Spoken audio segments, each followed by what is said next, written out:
When we think of a superhero's secret identity, we usually just treat it like a mask. Right. Yeah. Like a wardrobe change. Exactly. You put it on, you take it off. It's Clark Kent taking off the glasses or, right. Bruce Wayne washing off the eyeshadow.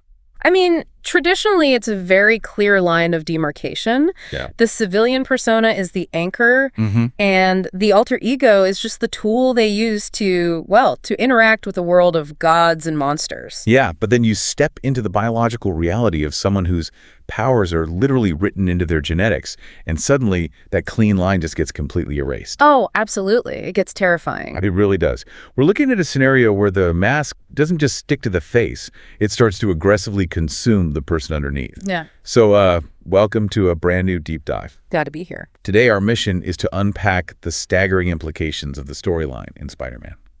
Brand new day. And there is a lot to unpack. So much. We're looking at how this single narrative not only redefines Peter Parker's existence on a cellular level, but secretly lays the architectural groundwork for the mutant saga Avengers, Doomsday, Secret Wars, and even the MCU's take on Venom. It's massive. For everyone listening, you might think you caught all the Easter eggs in the theater, but the way this movie uses a specific X-Men villain and a piece of discarded Stark tech to set up the next decade of movies, it will completely change how you view the climax. It really is like a masterclass in narrative efficiency. The creators take this deeply intimate psychological character study and use it to quietly build the cages for the entire next phase of this cinematic universe. Right? Every personal choice Peter makes here sends a massive ripple effect across the multiverse. Okay, let's unpack this. Because to really grasp where this cosmic setup is going, we kind of have to start intimately inside Peter's mind and body. Yeah, right down to the cells. Exactly. We pick up after 4 years of him purely being Spider-Man. Peter Parker essentially doesn't exist anymore. He has, no friends, no family, no civilian job that matters. Which is incredibly bleak. It is. And the movie establishes that this isn't just taking a psychological toll. His suit's AI actually warns him that his arachnid DNA is overtaking his human DNA. That biological shift is really the engine for the entire first act. If you look at the mechanics of his mutation, the radioactive spider bite wasn't just a one-and-done physical enhancement. Right. It wasn't just a magic spell. Exactly. It introduced a retrovirus that is constantly interacting with his genome. And because he has spent 4 years relying almost exclusively on his spider abilities, living in this constant state of high adrenaline, rapid healing, nonstop webbing production, the spider retrovirus is now actively outcompeting his baseline human cells. It's like an invasive species being introduced into a balanced ecosystem. That's a great way to put it. Like, for years, the human and the spider DNA coexisted. But now, because he's feeding the spider side every single day and starving the human side, the spider cells are actively hunting and overriding the human ones. And it's making him hyper-aggressive, almost feral, really. Yeah, which is such a brilliant inverse of what we saw years ago in Sam Raimi's Spider-Man 2. Oh, absolutely. In that film, Peter fully embraced being Peter Parker to the point where his human psychology literally suppressed his mutant biology. Mm-hmm. He lost his powers because he wanted to be human. And here we have the exact opposite. The spider is actively suppressing the human because he refuses to take the mask off. But if he is operating at this peak feral level, how does anyone even challenge him? Like, he's basically acting like the Punisher with superpowers, or Bruce Banner struggling to contain the Hulk. Right. Physical threats just don't register the same way anymore. A guy with metal wings or mechanical tentacles isn't going to pose a threat to someone who's operating on pure predator instinct. What's fascinating here is that the writers understood exactly that problem. Sadie Sink's Jean Grey is really the only villain who could work for this specific story. Oh, I totally agree. Because Peter is so incredibly proficient at being Spider-Man that no normal physical rogue is a credible threat. His real threat is his own fading humanity. So they pit him against an antagonist who is entirely defined by her mind. Exactly.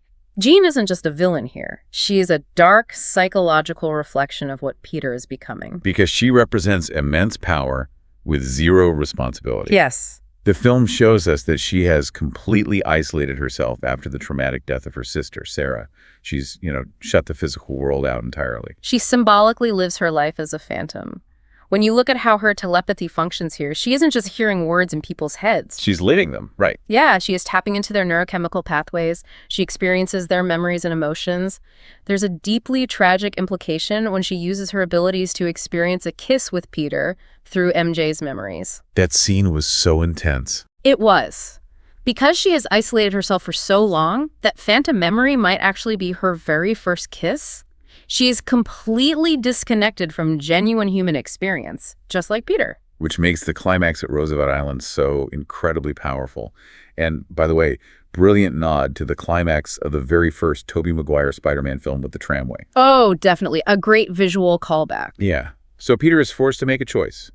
He can handle Jean the way the Punisher would, with pure feral violence to put her down, or he can do it Peter Parker's way. Empathy over aggression. Right.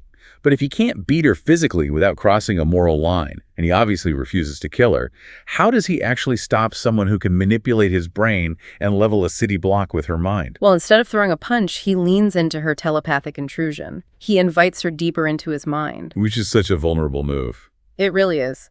He lets her witness a deeply personal memory of Aunt May comforting him shortly after she found out his secret identity. But then the memory shifts. Yeah, in the shared psychic space. Right, Aunt May is suddenly comforting both of them. She looks at them and says, "We love you because we're you." Oh man, that broke my heart. She has spent the whole film just scraping data from people's minds, like stealing experiences. Being a parasite, essentially. Exactly. But in this shared memory, she finally experiences true, raw empathy. It's a two-way street for the first time. They both realize they've lost their anchors to the world, and in that shared grief, they save each other. He takes a bullet for her, and she uses her abilities to stabilize his vital organs. And that psychic connection gives Peter the clarity he desperately needed. The fever breaks, so to speak. Yeah, when he leaves the hospital, he walks through a crowd of people cheering for Spider-Man. He accepts that Spider-Man is the hero of New York, but he finally realizes he doesn't have to be just the spider. He can walk away as Peter. Exactly. So his psychological breakthrough leads directly to his physical breakthrough, which brings us to the deli scene. Peter has been continuously buying flowers for Aunt May's grave. It's this repetitive, almost punishing act of honoring the dead. It's a cycle of grief. Yeah, but it leads him to the deli, where he sees his old best friend, Ned. And for the first time in years, Peter decides to approach him without the mask. He initiates the handshake, and this is where the underlying mechanics of this universe's magic system come into play in a very subtle, brilliant way. Oh, the handshake seamlessly transitioning into their complex special routine from Spider-Man: Homecoming. Yes. I was watching Ned's face during this, and he looks so confused. His hands are just moving on their own. Wait, earlier you mentioned muscle memory. Are you saying it's literally magical muscle memory? In a way, yes. Because Dr. Strange's spell was supposed to wipe Peter Parker from everyone's mind completely. Right, but if you look closely at how magic operates in this universe, it's not just a digital deletion of files. Dr. Strange's spell erased the cognitive information of Peter Parker. But a handshake is somatic. It's physical. Okay, I'm tracking. We also have to remember that Ned has inherent magic abilities. His grandmother told him he was special, and he was able to open portals using Dr. Strange's sling ring in No Way Home with literally zero training. Oh, wow. So his latent magic bridges the gap. Precisely. His deeply ingrained physical muscle memory acts as a somatic component for a spell. Ned's inherent magic conducts through that familiar kinetic rhythm, bypassing the cognitive wipe. That is wild. The magical cobwebs clear from his neurological pathways, and he just looks at him and says, "Peter." That was such a great moment. But here's where it gets really interesting, though. Because Ned remembers, but MJ doesn't. She doesn't. And I have to push back on this a little bit from an ethical standpoint. Is it actually fair to MJ to leave her in the dark? It's a tough call. It feels a bit like Peter is playing God with her life choices just to maintain his tragic hero status. Like, shouldn't she get to choose if she wants those memories back? It's a very valid ethical question, and it's one the character wrestles with constantly. But if we examine the historical lore of this character, Peter's narrative engine requires perpetual sacrifice. Right, he can't ever just be happy. Exactly. In the comic books, Marvel editorial famously felt that a happily married Peter Parker lacked dramatic tension. It actually led led to the infamous One More Day storyline, where Peter makes a literal deal with the demon Mephisto to erase his marriage from reality. Just to reset the status quo and save Aunt May. Yes. So keeping MJ out of it here sidesteps that whole messy, hard luck guy trope where his presence constantly puts her in mortal danger or ruins her life. Oh, I see. Furthermore, the film gives MJ her own agency. She told the note Peter left that she isn't her past self anymore. She explicitly doesn't want to be tied to who she was. Oh, that's true. By leaving her out of this initial reunion, Peter actually respects her current autonomy. And narratively, it opens doors for Peter to explore dynamics with characters like Black Cat or Gwen Stacy, while keeping a future reconciliation with MJ on the table for much later. That makes total sense. He's honoring her wish to move forward. But, man, here's the massive consequence of this whole ordeal. The fallout. Yeah.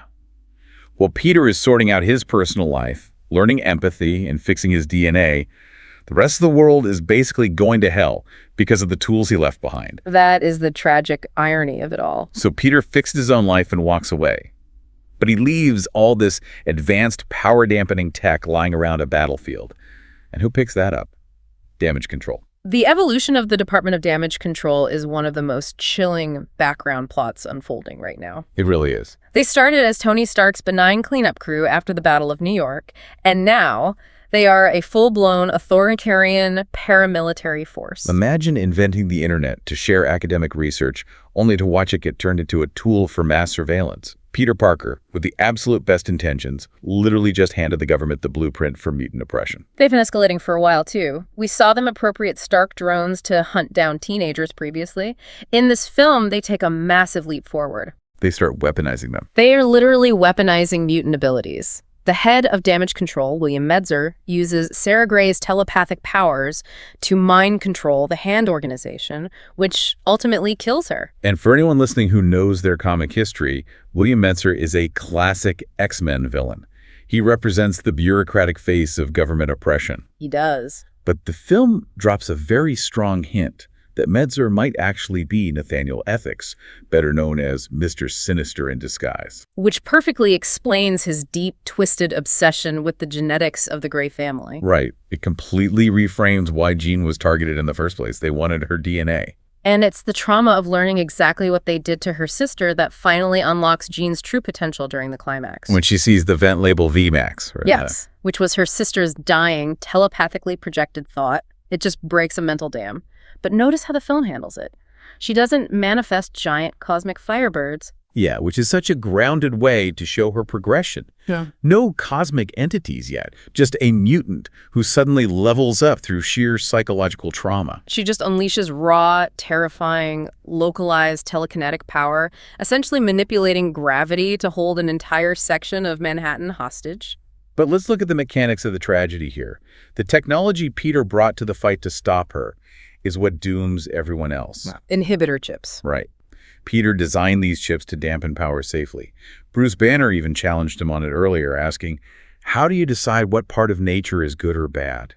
How do these chips actually work again? Mechanically, the chips interrupt the bioelectric signals from the brain to mutated cells.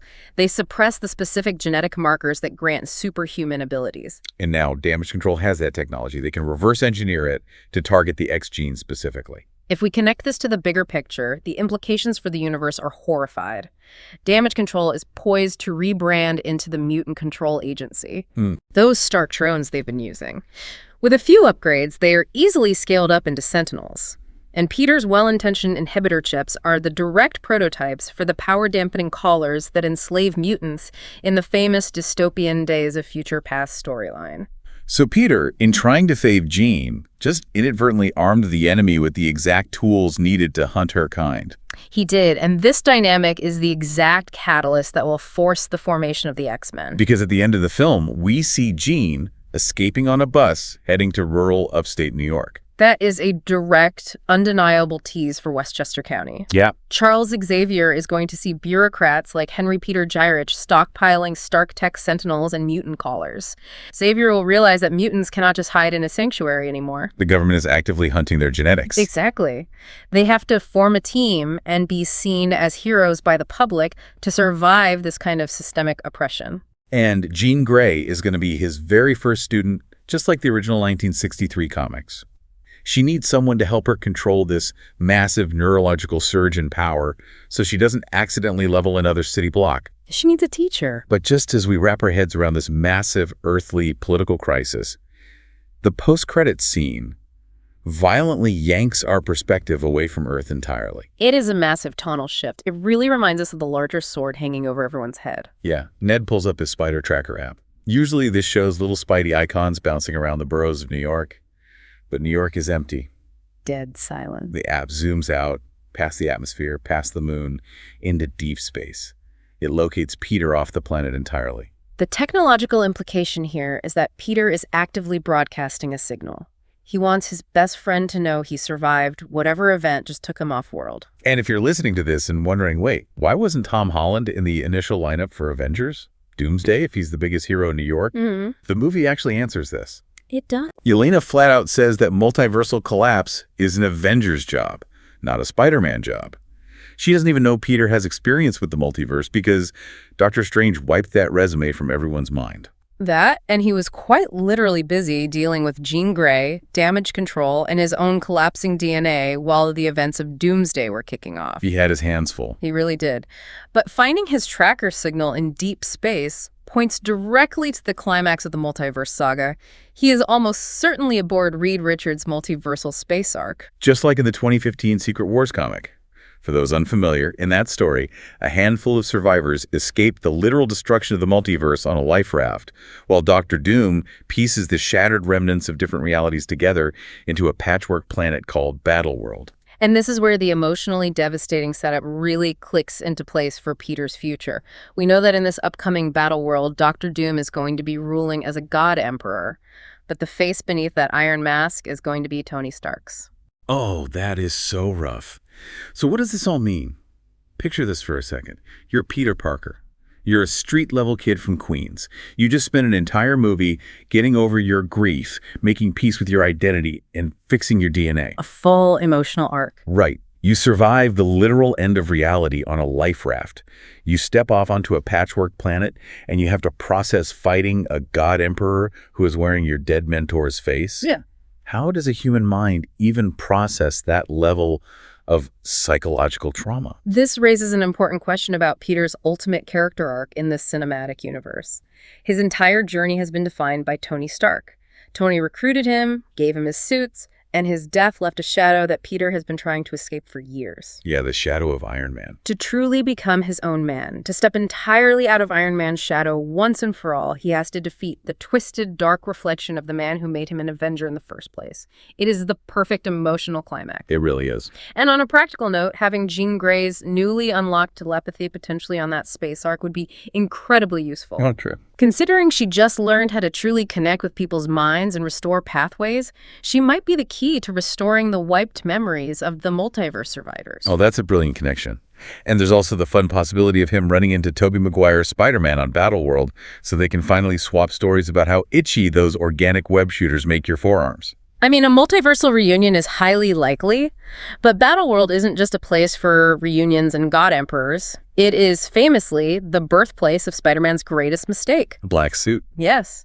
The 1984 Secret Wars comic is the exact origin point where Spider-Man, thinking he's just using an alien fabricator machine, obtains the alien symbiote that becomes his black suit. And this movie goes out of its way to lay the intricate groundwork for what happens when he brings that parasite back to Earth. It really does. Think about the irony here. Peter just spent this entire movie curing himself of his aggressive arachnid DNA. He finally balances his humanity and his spider side, only to get blasted into space where he's going to find a literal alien parasite that will bond to his nervous system and make him infinitely more aggressive. It's tragic. The guy just cannot catch a break. He really can't. But the narrative web is spun perfectly to receive that storyline. We saw Police Captain Jean DeWolf featured prominently in this film. If they follow the traditional comic trajectory, her eventual murder is what leads a rival reporter named Eddie Brock to publish a false accusation identifying the wrong man. And when Spider-Man catches the real killer, Brock is publicly humiliated. True. His journalism career is completely ruined, and his deep-seated hatred for Spider-Man is cemented. Exactly. So when Peter eventually realizes the black suit is corrupting his mind and forcefully rejects it, Eddie Brock is right there, at his lowest point, boiling with hatred, waiting to become Venom. But Venom is incredibly powerful. How does Peter even fight him in the MCU? Well, remember those sonic weapons Damage Control was using during the Roosevelt Island climax? The ones adapted from the cannons the Army used against the Hulk? Yes. If you look at the biology of the symbiote, it is essentially an amorphous liquid that relies on specific vibrational frequencies to maintain its structural integrity and its bond with a host. Oh, I see where this is going. Extreme sound waves disrupt those frequencies, causing the symbiote physical pain and forcing it to detach. Wow. So sound is Venom's ultimate biological weakness. Those sonic cannons aren't just throwaway action props to make Damage Control look intimidating. They are a massive Chekhov's gun, loaded and mounted on the wall, just waiting to be fired in a future Spider-Man movie against Venom. That is insane. The pieces for the 6th film are already on the board. It is honestly mind-blowing when you step back and look at the architecture of it all. The narrative efficiency of this movie is just off the charts. It manages to balance a deeply intimate, street-level story about a young man fighting a biological battle to hold on to his humanity. But at the exact same time, it acts as the quiet prologue to an X-Men dystopia and sets the stage for a multiversal apocalypse. And it does so much heavy lifting without ever feeling like an exposition dump. Right. It proves that the most massive, universe-altering stakes are always most effective when they are directly tethered to the personal, psychological choices of the characters we care about. It really does. But, it leaves us with something terrifying to think about. At the start of this deep dive, we talked about secret identities, about the mask completely taking over the person until the face underneath is forgotten. The movie showed us the biological danger of Spider-Man losing Peter Parker. A very real danger. But as we look ahead to the collapse of reality itself, if the entire multiverse is destroyed and remade in secret wars, will the new universe even have a Peter Parker? That is the million-dollar question. Right. Or will he survive the space arc, fight to save a fractured reality, and return to an Earth only to realize he has to completely reinvent himself in a brand new world that never even knew he existed? Something for you to mull over until next time.